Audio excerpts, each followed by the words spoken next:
We've heard more from the media than the child ever released to the police when we were asking him questions. He told a lot more to the reporters than he ever told to the police.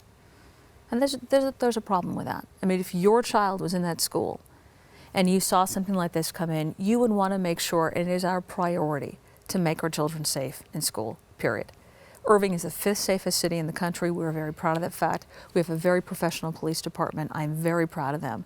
And what has happened as a result of the hashtag, of the misinformation that has been spread like wildfire immediately by the president, is we now have death threats on members of our police department and in our school district.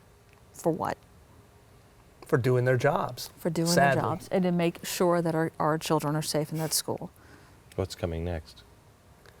This was a success. It was a raging success for them. They are celebrating and dancing, and they're planning their next influence operation, because that's the correct term for this. It's an influence operation. Explain that. You take a situation and you create the appearance of something bad to get an effect. They created the appearance of an anti-Muslim bias where there was none, where there was pure public safety concern, and they used that to portray Muslims as victims, Americans as bigots, and our system as stacked against them.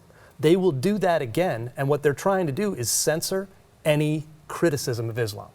And that allows them to do things like impose Sharia tribunals, like the mayor shut down, and use Islamic law to supplant U.S. law.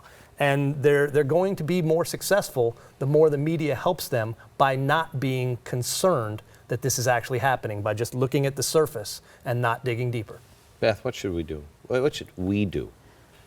Well, first of all, don't just jump on a bandwagon, a knee-jerk reaction when you read a headline, because I think people thought that they knew a lot more about the story just by reading a headline. Oh, yeah. Clearly, that's not the way to react. I think we need to start supporting our teachers and start supporting our police. Hang on just a second. I thought I knew more about this. That shocks me, by the way. Yeah, you have my cell phone number. You should have called me up. But I read the story. It's not something that was on my radar. I just read quick little story, and I'm like, how is this possible? That was my first reaction, which is why. But I'm in the position where I can start immediately making those phone calls. Correct. I mean, at 6 o'clock in the morning, I'm calling and waking people up, going, I need to know more information about this. But I think when you're with a president, you probably have some resources to be able to make a few calls. And you have the common sense that I had, as I was thinking, I didn't actually type it out, but as I was thinking, you know what? I'm with Ahmed too. That's an outrage. And then I thought, what are you doing? You don't even know anything about this story. And I think that's what happens to us.